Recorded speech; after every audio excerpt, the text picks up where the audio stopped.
My name is Arthur Kwizera.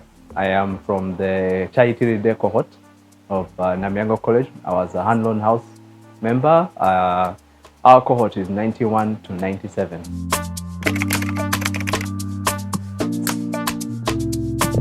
So right now, I'm a medical doctor. I've specialized in anesthesia and intensive care medicine at Makerere University. I'm an associate professor of medicine in that field. So I'm mostly a clinician scientist and supporting the government of Uganda in building capacity for intensive care at national and regional levels.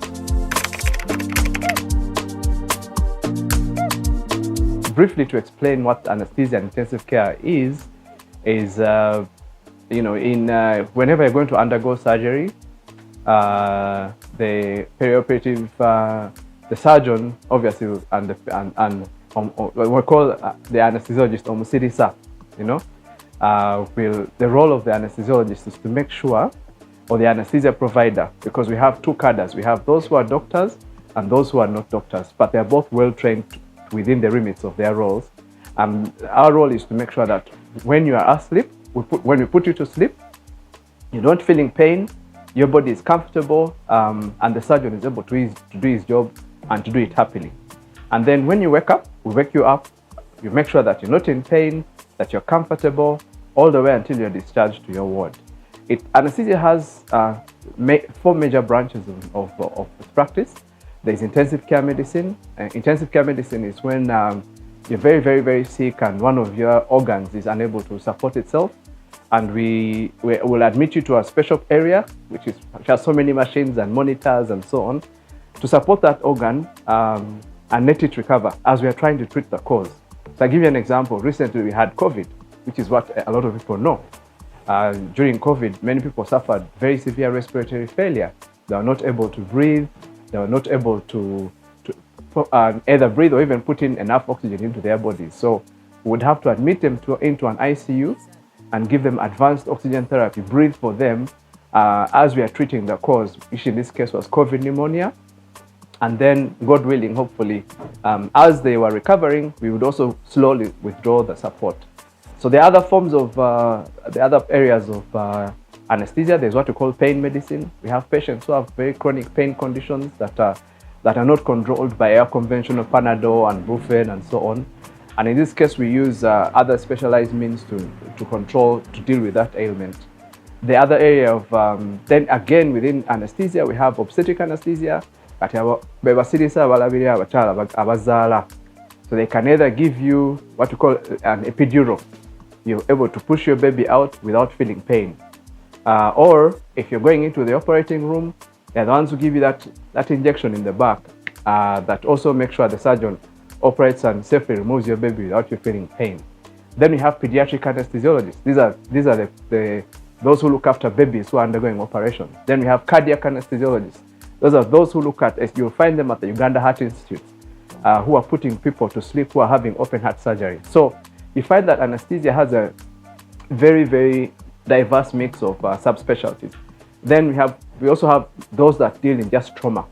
In Europe, a lot of all these emergency helicopters, what we call pre-hospital care, is done by anesthesiologists. But in Uganda now, we have been able to diversify that into a dedicated specialty called emergency medicine, which we also pioneered here at Makerere University after Mbarara University started the program. So largely speaking, that's what anesthesia and intensive care is about.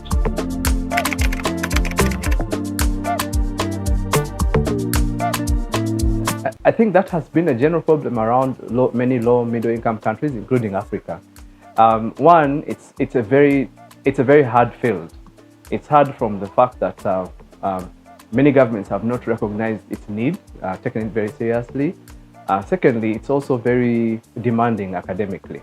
You have to spend a lot of hours reading, understanding, going into a deeper understanding of the functions of the human body.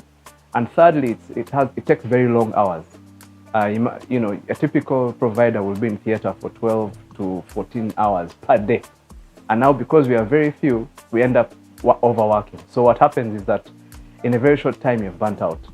But now the government has been trying to help us, has recognized this need, and is trying to find ways of increasing the number of providers in the country. We have opened new programs for the bachelor's level at Busitama University and Kabale University, and hopefully in maybe 5 years we should be able to bridge this capacity.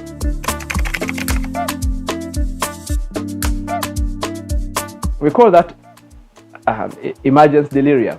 I don't know the Luganda word for delirium,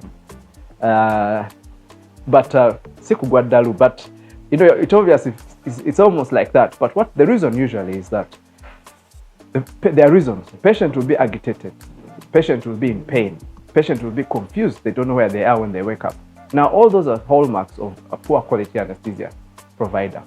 A good quality anesthesia provider will have counseled you, will tell you this way, what's going to happen to you, when you're going to wake up, what time you're going to wake up, what you might feel when you wake up, and they're able to anticipate all those things.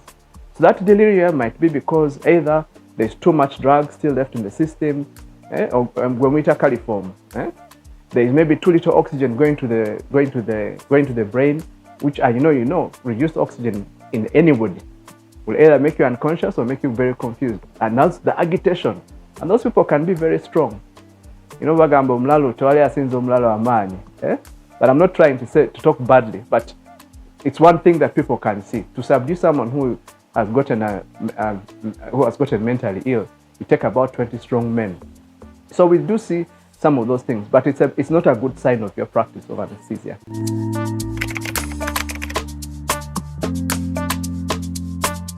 Yes, we call that perioperative emergence. Like I'm sure you guys have watched the movie Awake. It's been very famous, where people were they were saying that they were aware of what was happening to them during surgery. Now, all the drugs that we give you, medicine has advanced so much. All the drugs that we give you now, we can monitor them. We can actually monitor how much we're giving you. We can even monitor how much is going in, how much is going out. Oligometa caliform, we call it inhalation anesthesia. When we're putting you to sleep under a condition called general anesthesia, we put a breathing tube down your throat into your lungs, obviously very safely, and you are not going to feel that pain. Usually there's a sequence of events that we do that ensures that you sleep comfortably and you put that breathing tube. Now through that tube, the machine gives that gas. Now there are newer gases. Chloroform is outdated, ether is outdated. There are new gases like sevoflurane and so on and so forth that are very nice and even smell sweet. So when you breathe them in, they'll go to your brain and knock you out. And then you go to sleep.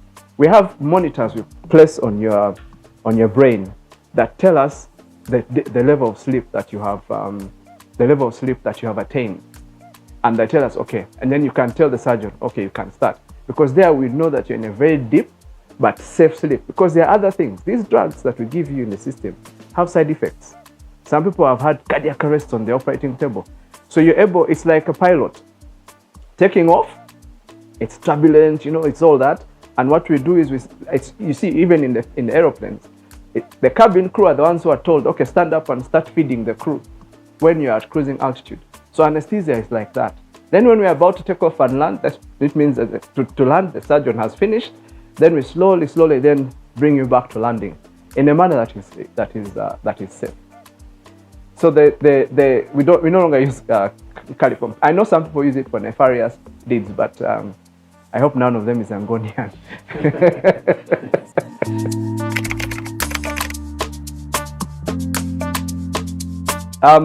Well, if we are talking about with regards to our field, I think in my practice, so I'll start with perioperative medicine. When your surgeon tells you you're going to have an operation, always ask him to have the advice of an anesthesiologist or another anesthesia provider, so that you can walk through the steps of the care that you're going to have while you're being put to sleep. We have a very high incidence of deaths on operating tables in funny places around town because those steps are not followed. 2, to our ladies, when you're going to have C-sections, apply the same principle. If you're going to deliver normally, there's no reason why you can't ask for painless labor. It's the 21st century. You should not be in pain when you're having a baby. And now these services are being offered by anesthesiologists around the place. The second thing I'll say with regards to critical care. The cost of intensive care in hospitals, whether it's public or private, is very, very high. And I've seen a lot of things in the press about, the noise people make. The truth of the matter is these costs are genuine. It's not like the hospital is trying to fleece you. What I'd advise a lot of people, whether you're corporate or not, is when you're looking for health insurance, look for a health insurance cover that gives you a very high limit for ICU. And if possible, for our bosses, our HR heads in different corporate organizations, when you're negotiating with insurance companies, you should lean towards two things. One, ICU cover. Make sure it's at least minimum 40 million cover for your staff. Secondly, for your maternity cover, when that baby is born, many insurance covers do not cover the newborn baby. And if something wrong happens to the newborn baby, the family is then burdened. So insist that on an extra insurance cover for the newborn when they go to the NICU. Because these things, people sell their houses to cover ICU bills. So please, whatever you do, you can miss 2 bottles of beer per week and put it, even you as an individual, at least buy health insurance, because healthcare in Uganda is still, especially when you need either advanced surgery or intensive care or even cancer care, at least put water and the kida so that the rest of the community can come and help you. Those are the 2 issues that are, with regards to my area of practice. There are 3 areas of health that we have as people. One, I like the most important one for me, mental health. One, there's no one responsible for your mental health other than yourself. There are things that you can do that I see that work for me. One, have someone you can talk to. With a lot of people people are walking. Someone wrote an article in the paper that's something about saying I am okay, but many people are not okay. Have that one person you talk to. 2, have a mentor. A mentor, usually they're older, more experienced. You go to them and they'll listen, they'll give you advice. They may not understand the challenges of our generation or even the generation below, but which I cannot explain, and it works. It has happened to me as well. 3, find time for yourself. When I say that, solitude is very important. I always find an hour to myself every day to reflect on things. I'm a human being, I make mistakes, I hurt other people knowingly and unknowingly, so that you can reach out and say, I said this, I might have hurt you. 4, God. Maybe I should have started with God. In the morning, wake up, pray. Tell him something, because I'm sure you tell all your friends, all these cabos we do on WhatsApp and Instagram and Twitter. So, to pray when you wake up, pray when you go to bed. Pray when you're happy, pray when you're sad. Just let God be your friend. I think those things for mental health, those are the key things. Physical, be busy. I know lifestyle habits, we like our drink.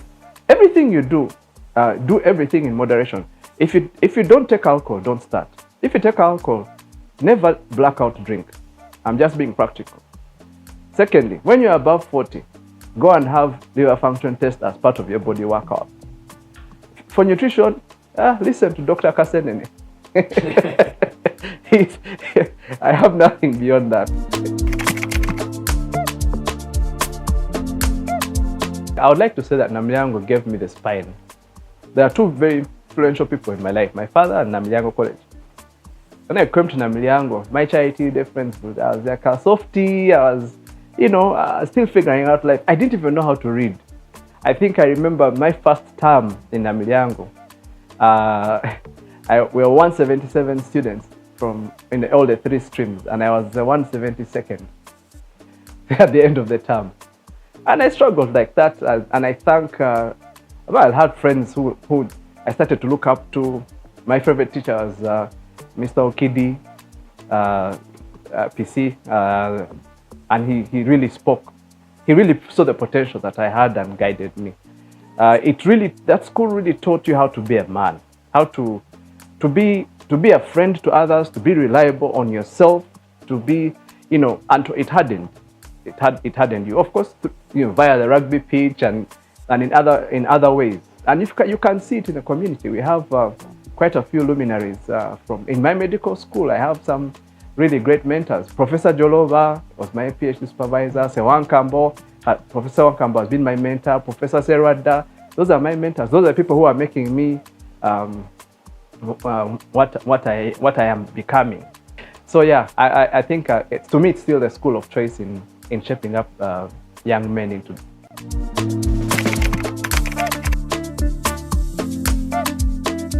I think that the Ngo League is a very exciting entity right now.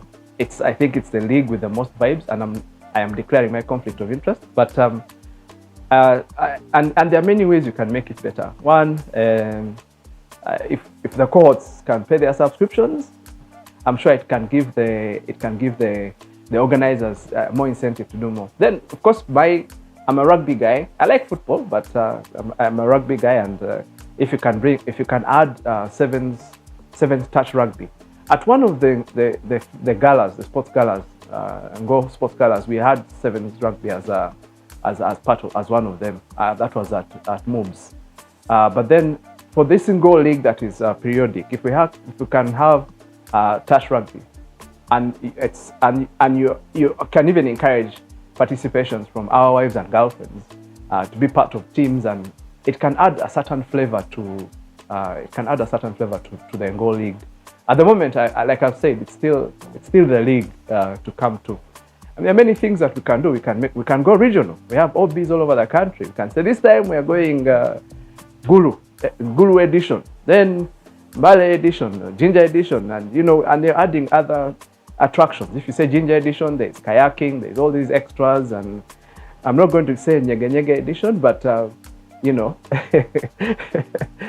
sky is the limit. It doesn't have to be around the same time. You can call it that, but well, trademarking things apply. So it's a very good opportunity. I believe the Ngo League can be, in the next 3, 4, 5 years, can be one of the biggest public draws. And you might start seeing a Me Too movement of people who are saying, even me, I want to be, even if I was not in Namilyango. So you might create a league for Me Too. Okay, I'm just joking. But yeah, thank you.